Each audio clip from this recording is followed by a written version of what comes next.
องค์การอัยการประชาชนสูงสุดลาวสปจีนสืบโตร่วมมือต้านและสกัดกั้นอาชญากรรมทางไซเบอร์ยาเสพติดและการค้ามนุษย์วันที่28กรกฎาคม2026ท่านพ้นจัตวานางลีวงลาวลี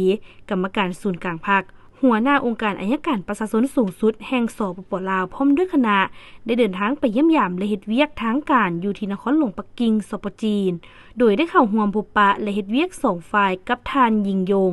กรรมการศูนย์กลางภาคคอมมิวนิสต์จีนหัวหน้าองค์การอัยการประชาชนสูงสุดแห่งสปจีนพร้อมด้วยคณะภายหลังการพบปะทั้ง2ฝ่ายได้ร่วมกันลงนามแผนการร่วมมือระหว่างองค์การอัยการประชาชนสูงสุดแห่งสปป.ลาวและองค์การอัยการประชาชนสูงสุดแห่งสปจีนสำหรับ2ปีคือ2026และ2027การลงนามในเอกสารที่สำคัญครั้งนี้เป็นบาทก้าวอันมีความหมายความสำคัญในการยกระดับขอดการร่วมมือให้มีความเข้มแข็งมีประสิทธิภาพและเข้าสู่ลงลึกกว่าเก่า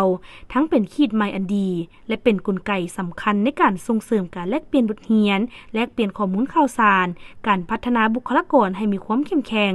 นอกนี้2ฝ่ายจะได้ร่วมกันต้านและสกัดกั้นอาชญากรรมข้ามชาติเป็นต้นแมนการส่อโกงทางไซเบอร์การค้ายาเสพติดการค้ามนุษย์และอื่นๆในของเขตเวียกงานอัยการในการติดตามกฎกาการดำเนินคดีตามขบวนยุติธรรมให้มีความเข้มแข็งเพื่อปกป้องกฎหมายให้มีความศักดิ์สิทธิ์ประกอบส่วนเข้าในการปกปักรักษาก็คือการรักษาความสงบและความเป็นระเบียบเรียบร้อยในทั้ง2ชาติลาวจีนทั้งหมดนี้จะเป็นการประกอบส่วนพัฒนาสายผูกพันร่วมมือ